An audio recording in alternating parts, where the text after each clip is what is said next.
15 मई को supreme court के एक हियरिंग के दौरान सीजेआई सूर्यकांत अपना आपा खो बैठते हैं। कहते हैं कि हमारे देश में जवान युवा हैं जो कॉकरोच हैं, जिन्हें नौकरी नहीं मिलती है तो वो media, social media, RTI activist बन जाते हैं और सिस्टम पर वार कर देते हैं। अब सरकार और सिस्टम युवा को कॉकरोच की तरह समझती है, यह बात किसी से छुपी तो नहीं है। युवा अगर 2 सवाल पूछ ले, एक प्रदर्शन कर ले, तो कॉकरोच की तरह उसे मसल दिया जाता है, डंडे मारे जाते हैं, एफआईआर की धमकी देकर उन्हें चुप करा दिया जाता है। लेकिन सीजेआई का युवाओं के बारे में भरे कोर्ट में उन्हें कॉकरोच कह देना, यह अपमान लोगों से हजम ना हो पाया, खासतौर पर नौजवान बेरोजगार युवा जिन्होंने इसे जले पे नमक की तरह देखा। सोशल मीडिया पर खूब बवाल मचा, खूब छीछा लेदर हुई। अगले दिन संकट को भांपते हुए सीजेआई सूर्यकांत ने सफाई देने की कोशिश की। कहा कि मीडिया ने उन्हें मिसकोट किया है, वो तो देश के युवाओं के बारे में बात नहीं कर रहे थे, बल्कि उन स्पेसिफिक यंगस्टर्स की बात कर रहे थे जो लॉ और मीडिया जैसे नोबल प्रोफेशंस में आते हैं, बोगस डिग्री लाते हैं और फिर इंस्टीट्यूशंस पर सवाल खड़ा कर देते हैं। लेकिन इस बात को ज्यादा लोगों ने मान्यता नहीं दी और वैसे में भी तब तक आग लग चुकी थी। आमतौर पर व्हाट्सएप यूनिवर्सिटी में जीने वाले, बिग बॉस और get ready with me reels का सेवन करने वाले, सवाल ना पूछने वाले युवा ने अब कहा, बहुत हुआ अपमान। अमेरिका में बैठे 30 साल के अभिजीत दिपके भी ये सब होते देख रहे थे। बॉस्टन यूनिवर्सिटी से पब्लिक रिलेशंस ग्रेजुएट और फॉर्मर आम आदमी पार्टी सोशल मीडिया स्ट्रेटेजिस्ट रहे अभिजीत ने मजाक मजाक में एक ट्वीट कर दिया कि क्या हो अगर कॉकरोचेस एक साथ आ जाएं। बहुत जल्द यह ट्वीट वायरल होने लगा, बहुत सारे जवाब आने लगे, बहुत ट्रैक्शन मिलने लगा इस आइडिया को। अभिजीत ने फिर आनन फानन में एक डिजिटल पार्टी बना डाली, cockroach Janata party .org website launch कर दिया। एक पार्टी जो देश के लेजी, अनएम्प्लॉयड, क्रॉनिकली ऑनलाइन युवा को समर्पित था। अब यह पहली बार नहीं था कि किसी ने सटायर, कटाक्ष का सहारा लिया हो देश की खस्ता हालत को उजागर करने के लिए। ना ही यह पहली बार था कि किसी ने मजाक मजाक में एक डिजिटल पार्टी लॉन्च कर दी हो। लेकिन इस बार कुछ अलग होता है। एक सैलाब सा मानो आ जाता है सोशल मीडिया पर। कॉकरोच जनता पार्टी ना सिर्फ ट्रेंड करने लगती है, ऑनलाइन डिस्कशंस में आने लगती है, बल्कि उसकी इंस्टाग्राम फॉलोइंग सारे रिकॉर्ड तोड़ देती है। 4 दिन के अंदर अंदर बीजेपी के 8 मिलियन फॉलोअर्स को पार कर देती है। इस एपिसोड को रिकॉर्ड करते वक्त 15 मिलियन फॉलोअर्स हो चुके हैं कॉकरोच जनता पार्टी के इंस्टाग्राम पेज पर, जो कि कांग्रेस पार्टी के अकाउंट से भी ज्यादा हो चुका है। लेकिन अगर कॉकरोच है तो तुम्हें मसलने वाले लोग भी बैठे हैं। अचानक से कॉकरोच जनता पार्टी के ट्विटर हैंडल को सस्पेंड कर दिया गया। सरकार की तरफ से लगता है फरमान आया, लगता है सिस्टम में कॉकरोचों से लोग डरने लगे। कॉकरोच जनता पार्टी से डर सिस्टम को शायद इसलिए भी लग रहा हो क्योंकि आईटी सेल द्वारा बनाया गया नैरेटिव, गोदी मीडिया द्वारा बनाया गया नैरेटिव रियल टाइम में ध्वस्त होते आप देख पा रहे हो। अल जजीरा से लेकर बीबीसी से लेकर नेशनल मीडिया सब कॉकरोच जनता पार्टी को कवर कर रहे हैं। अब आप ही बताइए, जिस देश में एक ही इंसान हिट हो सकता है, वहां कॉकरोच की जगह कैसे आ सकती है। इस एपिसोड को रिकॉर्ड करते वक्त कम से कम कॉकरोच जनता पार्टी का इंस्टाग्राम अकाउंट एक्टिव है, लेकिन उसे भी डिलीट करने की पूरी कोशिश चल रही होगी। यह बात किसी से छुपी नहीं है। लेकिन जो बात डिलीट नहीं की जा सकती है वो है देश के युवाओं में जो जबरदस्त असंतोष है, आक्रोश है। सालों से झूठ और जुमलों का असर अब थोड़े थोड़ा जा रहा है, लग रहा है, और कड़वा सच लोगों को दिखने लगा है। खासकर कि युवाओं को पेपर लीक हो, हर लेवल पर करप्शन हो, आर्थिक लाचारी हो, नौकरियां गायब हो जाना हो, एजुकेशन सिस्टम का चुरमुराना हो। पिछले कुछ दिनों से कॉकरोच जनता पार्टी को आईटी सेल डिस्क्रेडिट करने की खूब कोशिश करती आई है। अभिजीत के आम आदमी पार्टी के पुराने संबंध दिखाकर इस मूवमेंट को डिस्क्रेडिट करने की कोशिश की गई है, कॉन्स्पिरेसी दिखाने की कोशिश की गई है। बहुत लोगों का मानना है कि यह आम आदमी पार्टी का ही चलाया एक प्रोपेगेंडा है, एक और नैरेटिव है। लेकिन फैक्ट तो यही है कि आज के डेट में कोई माई का लाल, चाहे वो बीजेपी से हो, सोरोस का हो, कांग्रेस का हो या आम आदमी पार्टी का हो, इतनी बड़ी फॉलोइंग इतनी जल्दी नहीं बना सकता है। आपकी श्रद्धा जिस भी राजनीतिक पार्टी की तरफ हो या फिर हमारे तरह कॉन्स्टिट्यूशन के साथ आपकी श्रद्धा हो, इस बात से आप इनकार नहीं कर सकते हो, या कम से कम आपके लिए मुश्किल होगा यह बात से इनकार करना कि यह एक स्पॉन्टेनियस रिएक्शन था। आप सोचिए, एक मजाक एक डिजिटल क्रांति की तरह बन गया हो जिसे कुचलना भी पड़े। यह सिस्टम के लिए और पॉलिटिकल क्लास के लिए एक वार्निंग बन जाता है। जिस तरीके से लोगों ने गाने बनाए कॉकरोचों को लेकर, कॉकरोच के कॉस्ट्यूम पहनकर यमुना नदी साफ करने के लिए उतर आए, एआई के सहारे डिजिटल पोस्टर बनाए, अपने डीपीज चेंज किए, अपने गाड़ियों पर कॉकरोच जनता पार्टी के स्टिकर्स लगाने शुरू कर दिए। ये एक सिंगल कॉज में शामिल होना, सबीर भाटिया जैसे ग्लोबल इंडियंस का पार्टी ज्वाइन करना, ये सब कोई प्लान्ड कैंपेन नहीं कर सकता है। और इसीलिए ये एक करारा तमाचा है सरकार पर और विपक्षी पॉलिटिकल पार्टीज पर भी, इंक्लूडिंग आम आदमी पार्टी। समझाता हूं कैसे। पिछले साल अक्टूबर के महीने में देशभक्त पर हमने यह सवाल पूछा था कि क्या देश के सिटीजन्स अब कॉकरोच बन गए हैं। यह सवाल हमने तब पूछा जब बिना किसी वजह सोनम वांगचुक को सरकार ने एनएसए के तहत जेल में ठूस दिया। एक इंसान जिसने आर्मी के लिए, एजुकेशन के लिए, अपने देश के लिए काम किया, उसे लिटरली आतंकी और चाइनीज एजेंट घोषित कर दिया गया, कम से कम सोशल मीडिया पर। उसकी गलती क्या थी? उसने लद्दाखियों के लिए शांतिपूर्वक आवाज उठाने की कोशिश की। उस समय सरकार को कोई खास पुशबैक नहीं मिला लोगों की तरह, क्योंकि हम कॉकरोच की तरह गटर में पड़े रहे, छिपे रहे। जब नीट पेपर बार बार लीक हुआ, पिछले 7 सालों में 60 बार पेपर कम से कम लीक होने की घटनाएं हमारे सामने आई, तब जब स्टूडेंट्स ने अपनी आवाज उठाने की कोशिश की तो उन्हें बेरहमी से कुचला गया, पीटा गया। तब भी ज्यादा आवाजें नहीं उठी। जब बची खुची इंडिपेंडेंट मीडिया ने कुछ सवाल पूछना चाहा तो उन्हें चुप कराने के लिए नए कानून बनाए गए, डिजिटल ब्रॉडकास्ट बिल या आईटी एक्ट में संशोधन कर दिया गया, चेंजेस कर दिए गए। तब भी लोगों ने कुछ नहीं कहा सब चंगासी है। फ्लोर में जहां थोड़ी सी जगह मिली वहां कॉकरोचों की तरह लोग छिप गए। सरकार ने भी सब कुछ किया सिवाय युवाओं की आवाज सुनने का, क्योंकि युवा जो सवाल पूछता है वो तो अर्बन नक्सल टुकड़े टुकड़े गैंग है, anti national Khan market gang बन चुका है। तो सरकार भी एब्सोल्यूट चिल में। कॉकरोच जनता पार्टी की अकस्मात लोकप्रियता ने यह दिखा दिया कि सरकार की झूठ और जुमलों की भी एक्सपायरी डेट जो होती है अब वो निकल रही है। युवाओं की जो उल्लू बनने की क्षमता थी उसकी भी कोई सीमा तो है। अमेरिका क्या कहता था? क्या हो तुम? आज हम कहते तू क्या है बे? आज तो यह भी सरकार से सवाल पूछ रहा है। लेकिन उसी समय कॉकरोच जनता पार्टी सारी विपक्षी पार्टियों पर भी एक जोर का तमाचा है, चाहे वो कांग्रेस हो, टीएमसी हो या आम आदमी पार्टी हो। अगर आप इस बात को मान चुके हो कि युवा आक्रोश है हमारे देश में, चलो डिजिटल क्षेत्र में है, तो किसी पार्टी ने इसे आज तक टैप क्यों नहीं किया? अगर एक पार्टी धर्म के नाम पर वोट बटोर रही है तो क्या दूसरी पार्टी देशभक्ति, सच्चाई और एस्पिरेशन के मुद्दों पर बात नहीं कर सकती है? आज हमारे देश में एक भी युवा नेता आपको नहीं मिलेगा। युवा जो है वो धोबी का कुत्ता बनकर बैठ गया है, वो घर का ना घाट का। वो जानता ही नहीं कि भैया वो किसके पास जाए गुहार लगाने के लिए, उसकी बात कौन सुनेगा, उसके बात को लेकर सरकार को कटघरे में कौन खड़ा करेगा। तो जो कॉकरोच जनता पार्टी है वो जितना रिएक्शन बीजेपी के फेलियर पर है, उतना ही वो एक मिडिल फिंगर है ऑपोजिशन के निकम्मेपन पर। और कांग्रेस की बात ही छोड़ो, आम आदमी पार्टी को ही आप देख लो, कैसे कैसे लीडर्स राज्यसभा में भेजे आपने पैसों के चक्कर में, लोगों का भरोसा ही उड़ गया पार्टी के साथ से। राघव चड्डा 2-4 सवाल जरूर पूछे थे, युवा काफी एक्साइटेड हो गए थे, देश का ममदानी उसे बना दिया, युवा आइकॉन बना दिया। फिर चड्डा जी ने अपने आंखों का ऑपरेशन कराया, फिर पता नहीं क्या हो गया। गुस्से में युवा फैंस क्या कर पाते? बस बेचारे इंस्टाग्राम फॉलोअर्स अनसब्सक्राइब करने लगे चड्डा जी को।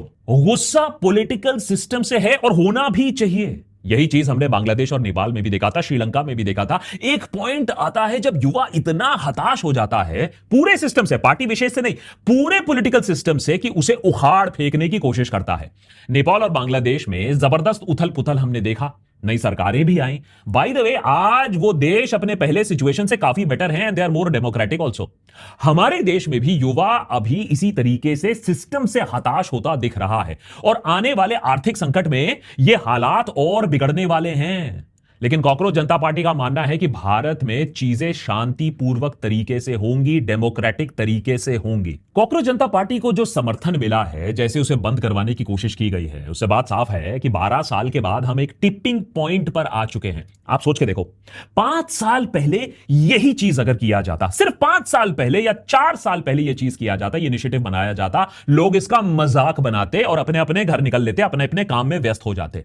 देशभक्त पर हम सालों से इस बात को दर्शाते आए हैं कि सरकार को मालूम है कि एक दिन आएगा जब उसकी प्रोपेगेंडा की सीमा आ जाएगी, एक समय आएगा जब लोगों का भ्रम टूटेगा। लेकिन तब तक मीडिया और इंटरनेट पर इतना तगड़ा कंट्रोल हो जाएगा कि लोग बोलने लायक नहीं रहेंगे। आज हम यही देख रहे हैं। आज कॉकरोच जनता पार्टी के किसी अकाउंट को भी सरकार नेशनल सिक्योरिटी पब्लिक ऑर्डर का हवाला देकर डिलीट, सस्पेंड, ब्लॉक, बैन करवा सकती है। यह काम लीगली होगा, बाय द वे। यह सब लॉ के दायरे में किया जाएगा। तमाम इंडिपेंडेंट मीडिया इसके बारे में आपको आगाह करती रही है, हम बात करते आए हैं, लेकिन तब तो कुछ नहीं किया हमने। अब शायद काफी देर हो चुकी है। कॉकरोच जनता पार्टी को मान के चलना होगा कि सरकार उसे कॉकरोच की तरह ढूंढ ढूंढ कर मारेगी, कुचलेगी।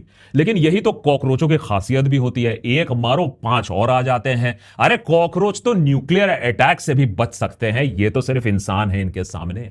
इसीलिए कॉकरोच जनता पार्टी को इंसान नहीं, कॉकरोचों का रूप धारण करना पड़ेगा, जहां इंडिविजुअल फोकस पार्टी नहीं कि मैं लीडर हूं, मैं बात करूंगा। जहां आपने ऐसा किया वहां खेल खत्म। क्या अकाउंट्स डिलीट होने के बाद भी कॉकरोच जनता पार्टी जिंदा रह सकती है? जी हां, बिल्कुल रह सकती है। ईरान ने यह करके दिखाया है डिसेंट्रलाइज्ड मोसियाक सिस्टम से, जहां ईरान ने हर प्रोविंस को खुली छूट देकर रखी थी कि अगर तेहरान तबाह हो जाता है, कब्जा हो जाता है, तो रुकना नहीं, जैसा सही लगे मिसाइल और ड्रोन्स दागते रहना।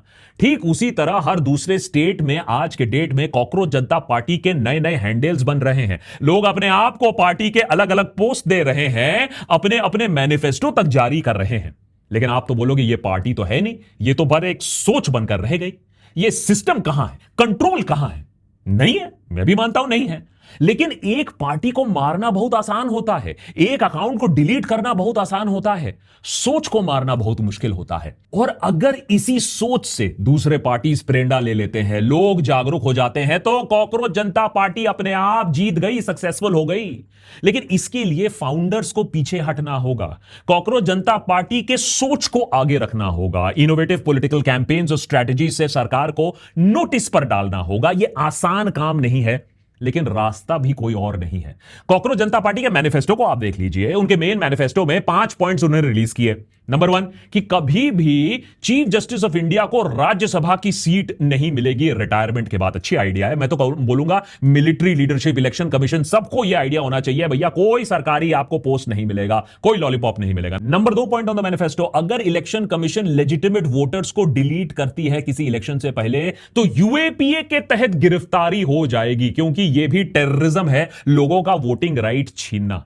अब यह सुनने में बहुत अच्छा लगता है, लेकिन याद रखिए यूएपीए को मिसयूज ऑलरेडी काफी किया गया है। नंबर 3 पॉइंट है 50% reservation for women, cancellation of licence of media houses जिन्हें इन्फ्लुएंशियल बिजनेसमैन कंट्रोल करते हैं, और 20 साल का बैन फॉर दोज एमएलएज और एमपीज जो पॉलिटिकल पार्टीज स्विच करते हैं। अब इसमें वजन है इस बात पर। वैसे में भी किसी को पार्टी स्विच नहीं करने देना चाहिए, पहले इलेक्शन फिर से जीतो और उसके बाद पार्टी स्विच कर लो। नंबर 4, सीबीएसई आज इतना बड़ा मुद्दा बन चुका है, तो जहां रीचेकिंग फीस के बारे में बात हो रही है, ब्लेटेंट करप्शन के बारे में बात हो रही है, जो नीट में इतनी बुरी तरीके से जो स्टूडेंट्स इंपैक्ट हुए हैं उसके बारे में बात हो रही है, और इसी को लेकर वो कह भी रहे हैं कि एजुकेशन मिनिस्टर को रिजाइन कर देना चाहिए। और नंबर 5, पार्टी यह भी कह रही है कि वो वर्चुअल जेनजी कन्वेंशन होस्ट करेगा, यंगस्टर्स को इनवाइट करेगा। अच्छी बात है, बातचीत करिए, अच्छी बात है। अब इस बारे में लंबी डिबेट हो सकती है कि क्या यह मैनिफेस्टो प्रैक्टिकल है, इगैलिटेरियन थिंकिंग है, ऐसा नहीं होता है रियल पॉलिटिक में।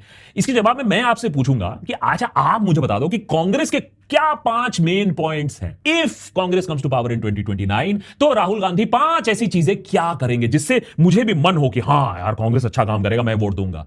अरे भाई कोई विजन ही जब नहीं है, कम से कम ये 5 पॉइंट्स तो दे रहे हैं। और कॉकरोच जनता पार्टी ने अपना पहला एक्शन पॉइंट भी साफ कर दिया है, एजुकेशन मिनिस्टर धर्मेंद्र प्रधान का इस्तीफा। और बात बहुत साफ है, अगर पेपर लीक हुआ है, अब इस पर तो डिबेट नहीं है ना, पेपर लीक हुआ है ना, इस पर तो डिबेट नहीं है, तो जब लीक हुआ है तो पनिशमेंट किसी ना किसी को तो मिलनी होगी, रिस्पॉन्सिबिलिटी किसी ना किसी को तो लेनी होगी। या हम इतने कमजोर कॉकरोच बन गए हैं कि हम मंत्रीगण से इस्तीफा तक नहीं मान सकते हैं। और यह काम सोशल मीडिया के जरिए बहुत सारा प्रेशर जनरेट करके किया जा सकता है। कॉकरोच जनता पार्टी के वेबसाइट पर लिखा है, we are not here to set up another PM CARES, we are not here to holiday in Davos on taxpayer salary slip और rebrand corruption as strategic spending, we are here to ask loudly repeatedly in writing where the money went. ये cockroach Janata party basically चाहती है कि हम सरकार से accountability मांगे, system से सवाल पूछे। सोचिए हम कितने गहरे गटर के कॉकरोच बन गए हैं कि ये सारी बातें क्रांतिकारी लग रही हैं। सरकार से सवाल पूछना डेमोक्रेसी का डी बनता है। लेकिन पिछले 12 सालों में सवाल पूछना इतना क्रांतिकारी एपिसोड बन गया है कि मोदी जी से नॉर्वे में एक पत्रकार ने सवाल क्या पूछ लिया, मानो जंग छिड़ गई हो। Prime Minister Modi, why don't you take some questions from the freest press in the world? मान लीजिए कल सरकार कॉकरोच जनता पार्टी के सारे अकाउंट्स, इवन रिलेटेड अकाउंट्स भी डिलीट कर देती है, काफी मुमकिन भी है। फिर भी एक बात साबित हो जाएगी पिछले कुछ दिनों को देखकर कि देश के युवा कम्युनल पॉलिटिक्स और ऑनलाइन पॉर्न के दलदल में पूरी तरीके से फंसे नहीं है। अगर उनकी भाषा में उनसे बात करो तो वो इंगेज करेंगे, पॉलिटिक्स में इंगेज करेंगे। और यह भी कि युवा खुश नहीं है लेकिन उसके पास एक्सप्रेशन का जरिया नहीं है। तो क्या इसका मतलब है कि नेपाल, श्रीलंका और बांग्लादेश की तरह यहां भी युवा सड़कों पर आ जाएंगे? बिल्कुल नहीं। ना युवा सड़कों पर आए, ये बात ना कॉकरोच जनता पार्टी चाहती है, ना सरकार चाहेगी, ना हम चाहेंगे। कॉकरोच जनता पार्टी ने एक्चुअली दिखा दिया है कि विरोध प्रदर्शन हमें सड़कों पर ही करना हो यह जरूरी नहीं है। सोचो कि अगर हर नेता के कमेंट सेक्शन में, ऑनलाइन में या ईमेल्स में युवा घुस घुस कर कमेंट करे, घुस घुस कर ईमेल करे, तो क्या यह डिजिटल पिकेटिंग नहीं होगा? वही पिकेटिंग जो इंडिपेंडेंस के जमाने में किया जाता था सड़कों पर। सोचो कि अगर नेता के झूठे वायदे लोग मानना बंद कर दे, तो क्या यह डिजिटल नॉन कॉर्पोरेशन नहीं होगा कि हम नेता के साथ ही नहीं है, यह झूठा है? सोचो कि अगर हर जगह मिनिस्टर का रिपोर्ट कार्ड हम शेयर करना शुरू कर दें, तो क्या यह डिजिटल सत्याग्रह नहीं माना जाएगा? लेकिन फिर तो इसके लिए कॉकरोच जनता पार्टी को या तो चुनाव लड़ना पड़ेगा या तो जमीन पर काम करना पड़ेगा। और यही बहुत लोग, बहुत क्रिटिक्स भी आ चुके हैं जो कह रहे हैं कि भाई रियल पॉलिटिक बहुत डिफरेंट होता है और उसके लिए वैसे में भी उनको इंडिया आना पड़ेगा, एफआईआर झेलना पड़ेगा। तो उसके बिना भी कॉकरोच जनता पार्टी बहुत कुछ कर सकती है। समझाता हूं। अगर कॉकरोच जनता पार्टी लोगों को जागरूक करने में सार्थक हो जाता है कि युवा को वो दिखा सके कि आगे खाई है, अगर वो अभी भी नहीं जगे। सोचो कि अगर कॉकरोच जनता पार्टी लोगों को दिखा सके कि 12 सालों से लोगों की आमदनी वही की वही ठप पड़ी हुई है, उनका फ्यूचर कैसे खराब हो रहा है, देश कैसे बट रहा है, तो ये सक्सेस नहीं होगा। सोचो कि अगर वो लोगों को समझा सके कि सरकार किसी समुदाय के खिलाफ नहीं है, वो सबको कॉकरोच समझती है, बुलडोजर किसी के ऊपर चला सकती है अगर जरूरत पड़े तो। सोचो कि अगर कॉकरोच जनता पार्टी गोदी मीडिया को पूरी तरीके से एक्सपोज करने में सक्सेसफुल हो जाती है, लोगों को यह दिखाती है कि कैसे आज तक से लेकर एनडीटीवी सब कर्जे पर डूबे हुए हैं, इन मिस इंफॉर्मेशन दिन रात फैलाते हैं। सोचो कि सरकार ही नहीं, कॉकरोच जनता पार्टी विपक्ष को भी और मेहनत करने पर मजबूर कर देती है, तो यह जीत होगी या नहीं होगी? सोचो अगर अकाउंट्स डिलीट होने के बावजूद दूसरे अकाउंट से देश भर में करप्शन को एक्सपोज करने का काम कॉकरोच जनता पार्टी कर देती है डिजिटल प्लेटफॉर्म का इस्तेमाल करके, तो यह जीत होगी या नहीं होगी? लेकिन यह काम आसान नहीं होगा, मैं फिर से कह रहा हूं, क्योंकि देर हो चुकी है। सरकार ने इसी दिन की तैयारी करके रखी है। आईटी रूल्स में फेरबदल करके, पब्लिक ऑर्डर का नाम लेके सिर्फ कॉकरोच जनता पार्टी नहीं, बहुत औरों को पर भी हमला होने वाला है आने वाले दिनों में। क्योंकि जो हालात हैं, जो गवर्नमेंट के चीयर लीडर्स हैं, वो भी अब जो संकेत दे रहे हैं, जिस तरीके से हमारी इकोनॉमी नीचे जा रही है, उससे बहुत दिक्कतें आने वाली हैं। इसीलिए यह मूवमेंट एक सिंगल पर्सन, एक सिंगल फेस मूवमेंट नहीं हो सकता है। यह मूवमेंट एक फेसलेस मास मूवमेंट होना होगा और तब भी आसान नहीं होगा। अंत में मैं बस एक बात कहना चाहूंगा, बहुत लोगों ने इस पर सवाल किया है, मेन स्ट्रीम मीडिया तो खासा वरिड है इसको लेकर, क्योंकि इस पर मेन स्ट्रीम मीडिया भी अंडर अटैक आ गई थी बांग्लादेश में और नेपाल में। क्या ये ऐसे मूवमेंट्स वायलेंट हो जाएंगे? इसका जवाब वैसे सरकार के पास है, कॉकरोच जनता पार्टी के पास इसका जवाब नहीं है, सरकार के पास है। दरअसल होता क्या है, जब आप लोगों को अपना जो फ्रस्ट्रेशन है वो वेंट करने देते हो तो चीजें आउट ऑफ कंट्रोल नहीं जाती हैं। जब आप लोगों को शांतिपूर्वक प्रदर्शन करने देते हो, प्रोटेस्ट करने देते हो, लिखने देते हो, बोलने देते हो, यह मैं नहीं कह रहा हूं कि गाली गलौज करना चाहिए, लेकिन जब लोगों को जो दुख है लोगों का वो आप सुनते हो, उस पर आप काम करते हो, उस पर आप डिस्कनेक्टेड नहीं लगते हो, तो फिर मामला ठंडा पड़ सकता है। लेकिन जितना आप लोगों को दबाओगे, जितना आप लोगों को डिलीट करोगे, अकाउंट सस्पेंड करोगे, जैसा हमने आज देखा, उससे क्या होता है, जो गुस्सा होता है, जो डिस्ट्रस्ट होता है, जो आक्रोश होता है, वो बिल्डअप करते रहता है। और यही हमने नेपाल में फूटते देखा, जब नेपाल की सरकार ने इंटरनेट को और कंट्रोल करने की कोशिश की।